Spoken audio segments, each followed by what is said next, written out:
عقیدہ صحیح کر لو، عمل تمہارے خود بخود درست ہو جائے۔ ہم اعمال کے پیچھے بھاگتے ہیں، عقیدہ صحیح نہیں کرتے۔ عقیدے کے معاملے میں ہم سب سے زیادہ کمزوری دکھاتے ہیں، اس میں ہے نماز پڑھنی چاہیے، کس کے پیچھے پڑھنی ہے؟ کوئی نہیں، جس کے مرضی پیچھے پڑھنا۔ حضور کے بارے میں ہمارا عقیدہ کیا ہے؟ وہ جی بس اللہ کے رسول ہیں، اتنا ہی کافی ہے، باقی چھوڑے، ہم مسلمان ہیں کہ ہمیں بحث میں پڑھنے کی ضرورت کیا ہے؟ قبر آخرت کی منزلوں میں سے پہلی منزل اور سارے سوال عقیدے کے، دوسرا کوئی سوال نہیں ہو۔ اپنے عقائد کی اصلاح ضروری، مکی قرآن بار بار یہ دعوت ہے۔ اب یہ سورہ پاک میں مکہ میں آئی ہے، اس کے مضامین بھی عقیدے پر مشتمل ہے، یہ پوری صورت عقائد پر زور دے گی۔ اب اس سورہ پاک کو شروع کرنے سے پہلے اللہ جل سبحانہ و تعالی کا خوبصورت ترین انداز دیکھیے، فرمایا والطور، عقیدہ دیکھیے اللہ کا والطور، مجھے طور پہاڑ کی قسم، اللہ، پہاڑ دنیا میں اور نہیں ہے، طور تو بہت چھوٹا پہاڑ ہے، طور سے بڑے بڑے پہاڑ ہیں۔ عقیدہ بتایا گیا کہ جس پہاڑ کو میرے نبی سے نسبت ہو گئی، اللہ اس پہاڑ کی قسم اٹھا رہا ہے، یہ عقیدہ ہے۔ طور، مجھے طور پہاڑ کی قسم، کتاب، اور مجھے کتاب کی قسم، اللہ اپنی ذات کی قسم اٹھا سکتا تھا۔ ہمارے لیے تو حکم یہی ہے نا، ہمارے لیے حکم یہی ہے، ماں باپ کی قسم غلط ہے، بابے کی قسم غلط ہے، قسم صرف اللہ کی ہی اٹھائی جا سکتی ہے، باقی ساری قسمیں عرفی ہیں۔ حقیقی قسم مسلمان کے لیے جو حکم ہے صرف اللہ کی قسم ہے حقیقی، یہ ہمارے لیے یہ حکم ہے، لیکن اللہ خود دیکھو کن کن چیزوں کی قسمیں اٹھاتا ہے۔ اللہ فرمایا کتاب، اور مجھے کتاب کی قسم، اس کتاب کی مستور جو لکھی ہوئی ہے، اللہ، فی رق، مجھے قسم ہے کتاب لکھی ہوئی کی، اور کیسی لکھی ہوئی؟ جو کھال میں یا جلدی میں لکھی ہوئی ہے، اللہ، منشور، جو کھلی ہوئی ہے۔ اب طور کے متعلق کئی اقوال ہیں، کچھ نے کہا یہ مترک پہاڑ ہے، کچھ مفسرین نے کہا نہیں، یہ خاص پہاڑ ہے مدین کے اندر، اور اس کو طور سینا بھی کہتے ہیں۔ لیکن جمہور مفسرین کا اتفاق ہے یہ پہاڑ وہی ہے جو مصر میں ہے، اور یہ وہی پہاڑ ہے کہ جس پر اللہ تعالیٰ نے موسیٰ سے کلام کی۔ سبحان اللہ، اللہ اس پہاڑ کی قسم اٹھاتا کہ طور اس پہاڑ کو کہتے ہیں کہ جو مقدس ہے، مصر میں ہے، مقدس وادی کے اندر ہے، اور جس پر اللہ تعالیٰ نے موسیٰ علیہ السلام سے کلام کی۔ اس کے بعد اللہ تعالیٰ فرما رہے وہ کتاب، اور کتاب کون سی؟ مستور، سطر کس کو کہتے ہیں؟ جو لکھی ہوئی ہو، جو ترتیب کے ساتھ لکھی ہوئی ہو، اس کو عربی زبان میں سطر کہتے ہیں، مستور، لکھی ہوئی۔ اور اس کتاب سے مراد، کسی نے کہا توریت ہے، کسی نے کہا اس کتاب سے مراد صحیفہ اعمال ہے، لیکن جمہور مفسرین اس بات پر متفق ہیں کہ اس سے مراد قرآن کریم ہے۔ سبحان اللہ، کہ اللہ تعالیٰ قرآن کریم کی قسم کا، مجھے کتاب مستور کی قسم، فی رق، رق یہ باریک کو کہا جاتا ہے، عربی زبان میں جو کپڑا بہت باریک ہو نا اس کو کہتے ہیں رقیق الصوت، باریک کپڑا، جو نرم دل ہو اس کو کہتے ہیں رقیق القلم، یہ بہت نرم دل ہے. قلب عربی زبان میں قاف جس پر دو نقطے ہوں اس کا معنی ہوتا ہے دل، اور جو کاف کش والا ہے یہ کتے کو کہتے ہیں عربی زبان میں. کاف پر دو نقطے تو یہ دل بنتا ہے، کاف کش والا ہو تو کتا بنتا ہے عربی زبان میں. ٹھیک ہے. رقیق کس کو کہتے ہیں؟ نرم دل. رقیق القلب کا معنی ہوگا نرم دل. اچھا، یہاں رق کا لفظ اللہ تعالیٰ نے استعمال کیا. کیوں؟ زمانہ قدیم میں کسی بھی تحریر کو لمبے عرصے تک محفوظ کرنے کے لیے لوگوں کا رواج یہ تھا کہ وہ اسے ہرن کی کھال کی جلی پر لکھتے تھے. کیوں؟ کہ یہ بہت لمبے عرصے تک محفوظ رہتی تھی، نہ تحریر مٹتی تھی نہ وہ جلی ٹوٹتی تھی. تو زمانہ قدیم میں جب معاہدے ہوتے حضور کی دنیا میں تشریف آوری سے پہلے، اور نہ اس وقت کاغذ تھا، تو جب لمبا معاہدہ کرنا، کئی سالوں پر محیط کوئی تاریخ کو محفوظ کرنا ہوتا تھا، کہ جب یہ ایک ریاستوں کے معاہدے ہیں، یہ اقوام کے معاہدے ہیں، یا کوئی مقدس عبارت ہے اسے محفوظ کرنا ہوتا تھا، تو پھر اس کو اسپیشل ہرن کی کھال کی جلدی پر لکھا جاتا ہے. مطلب کیا ہوتا تھا کہ یہ تاریخ مضبوط بھی ہے، محفوظ بھی ہے، اور یہ بہت لمبے زمانے تک محفوظ رہے گی. اب اللہ تعالیٰ نے لوگوں کے ذہن کے قریب کر کے فرمایا، یہ رب مجھے اس کتاب تحریر کی قسم جو کھال کی جلی میں لکھی ہوئی ہے. سبحان اللہ. کھال کی جلی میں لکھی ہوئی کا مطلب کیا ہے؟ کہ جو محفوظ ہے، جسے زمین پر لوگ پڑھتے ہیں اور آسمان پر فرشتے پڑھتے ہیں، اور جس کی تلاوت آسمان پر ہوتی ہے اور زمین پر ہوتی ہے اس کو قرآن کہا جاتا ہے. بے شک. سبحان اللہ. ملائکہ آسمان پر قرآن کریم کی تلاوت کر رہے ہیں اور روح زمین پر مسلمان قرآن کریم کی تلاوت کر رہے ہیں. یہاں رب سے مراد یہ ہے کہ یہ کتاب ہے کہ جو لمبے عرصے تک محفوظ رکھنے کے لیے لکھی گئی ہے، منشور، اور ایسی کتاب ہے جو کھلی ہوئی ہے. اب کھلی کا معنی کیا؟ جس کے احکامات، جس کے معنی اور مطالب واضح ہیں. ٹھیک ہے. یا جس کا معنی یہ ہے کہ جو ہر وقت کھلتی ہے، اور قرآن روح زمین پر ہر دم کھل رہا ہے. حرم میں 24 گھنٹے قرآن پڑھا جا رہا ہے، مدینے میں 24 گھنٹے قرآن پڑھا جا رہا ہے، علی اجمیری کے آستانے پر 24 گھنٹے قرآن پڑھا ہے، معین الدین چشتی اجمیری کے آستانے پر 24 گھنٹے قرآن پڑھا جا رہا ہے. دنیا میں کوئی لمحہ ایسا نہیں ہے، ایک سیکنڈ بھی ایسا نہیں گزرتا جب قرآن کی تلاوت نہ ہو رہی ہو. تو منشور کا معنی ہے جو کھلی ہوئی ہے. تو اللہ تعالیٰ نے یہاں پر 3 قسمیں اٹھائی. بطور مجھے اس پہاڑ کی قسم کہ جس پر میں نے اپنے محبوب نبی موسیٰ کو شرف ہم کلامی بخشا، اور مجھے اس کتاب مستور کی قسم، یعنی کتاب جو لکھی ہوئی ہے، جو کہ باریک کھال کی جہال میں لکھی ہوئی اور کھلی ہوئی کتاب ہے، مجھے اس کی قسم. والبیت المعمور، اور مجھے بیت معمور کی قسم. بیت عربی زبان میں گھر کو کہتے ہیں، اور معمور اس کا معنی انشاءاللہ زندگی رہی تو کل آپ کو وضاحت سے بتاؤں گا. لیکن اتنا سمجھ لیں، جس طرح روح زمین پر خانہ کعبہ ہمارا قبلہ ہے، اسی طرح عرش کے بالکل نیچے ایک گھر بنا ہوا ہے جس کا نام ہے بیت معمور.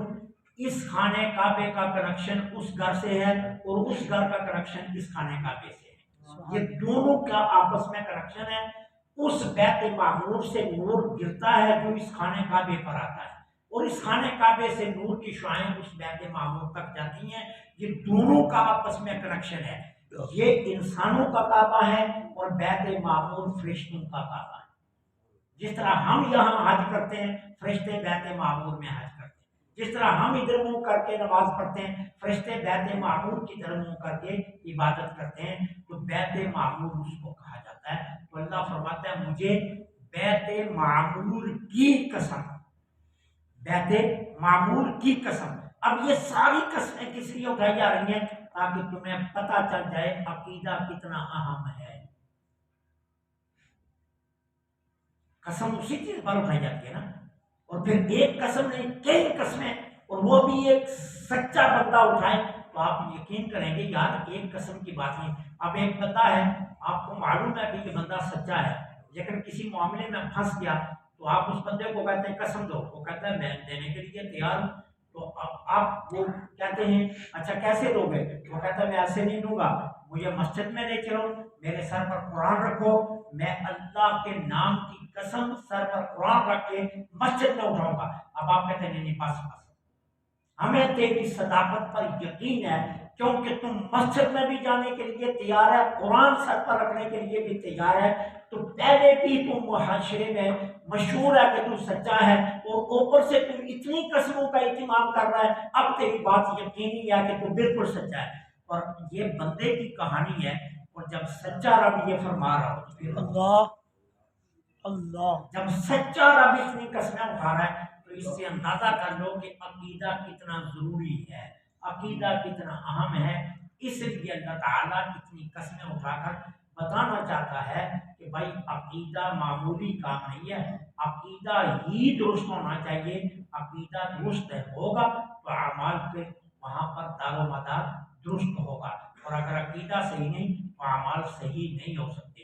اگر آپ اللہ کے نبی کو حاضر ناظر مانتے ہی نہیں، السلام علیکم ایھا النبی و تحیات میں کیسے پڑھیں گے؟ جب آپ مانتے ہی نہیں کہ اللہ کے نبی ہمیں دیکھ رہے ہیں تو پھر اللہم صلی علی محمد وعلی آل محمد نماز میں آپ کیسے پڑھیں گے؟ جب آپ کا عقیدہ ہی نہیں ہے کہ میرا رب مجھے دیکھ رہا ہے تو پھر الحمدللہ رب العالمین کیسے پڑھیں گے؟ جب آپ کا عقیدہ ہی نہیں ہے کہ میرا رب مجھے دیکھ رہا ہے تو آپ اس کے سامنے اتنے ادب سے ہاتھ باندھ کر کھڑے ہیں۔ معذرت کے ساتھ جب عقیدہ کمزور ہوتا ہے نا تو بندہ پھر نماز میں کبھی بالوں سے کھیلتا ہے، کبھی سر سے، کبھی ٹوپی سے، کبھی کپڑے سے، کیونکہ اسے پتہ نہیں ہوتا وہ کتنے بڑے دربار میں کھڑا ہے، کیونکہ اس کا عقیدہ نہیں ہے۔ عقیدے کی کمزوری کی وجہ سے اسے یقین نہیں ہے۔ اذان شروع ہوتی تو علی المرتضیٰ کا رنگ زرد ہو جاتا تھا، پھر جب اذان ختم ہوتی تو رنگ پھیکا پڑ جاتا تھا، وضو کرنے لگتے تو رنگ بالکل مدھم ہو جاتا تھا، اور جب نماز میں کھڑے ہوتے تو علی المرتضیٰ کے جسم پر کب کبھی تاری ہوتی۔ کسی نے پوچھا یہ کیا ہو رہا ہے؟ اذان سے ہی رنگ بدلنے شروع ہو جاتے ہو، کئی رنگ بدلتے ہو۔ آج جانتے نہیں ہو کتنے بڑے دربار میں حاضری ہے، اللہ اللہ کتنے بڑے دربار میں حاضری ہے۔ اب نماز میں لاپرواہی کون کرتا ہے؟ جس کا اپنے رب پر عقیدہ سے ہی نہیں۔ اگر عقیدہ یہ ہو کہ میرا رب مجھے دیکھ رہا ہے، میں رب کے سامنے کھڑا ہوں، تو پھر اس کی جرت ہے وہ ہاتھ کھول جائے، اس کی جرت ہے وہ ہاتھ کھول جائے، اس کی جرت ہی نہیں ہے۔ استاد نے ایک دفعہ کھڑا کیا ہو تو بچے کی جرت نہیں ہوتی ہے وہ ہاتھ کھول جائے، تو یہ تو رب العالمین ہے۔ تو اس لیے یہاں قسمیں اٹھا کر عقیدے کے لیے بتایا گیا کہ عقیدہ بڑا اہم ہے۔ دیکھو اللہ بھی قسمیں اٹھا کر تمہیں بتا رہا ہے کہ عقیدے کی کتنی ضرورت ہے۔ اللہ مجھے آپ کو صحیح عقیدہ رکھنے کی توفیق عطا فرمائے۔ الصلاۃ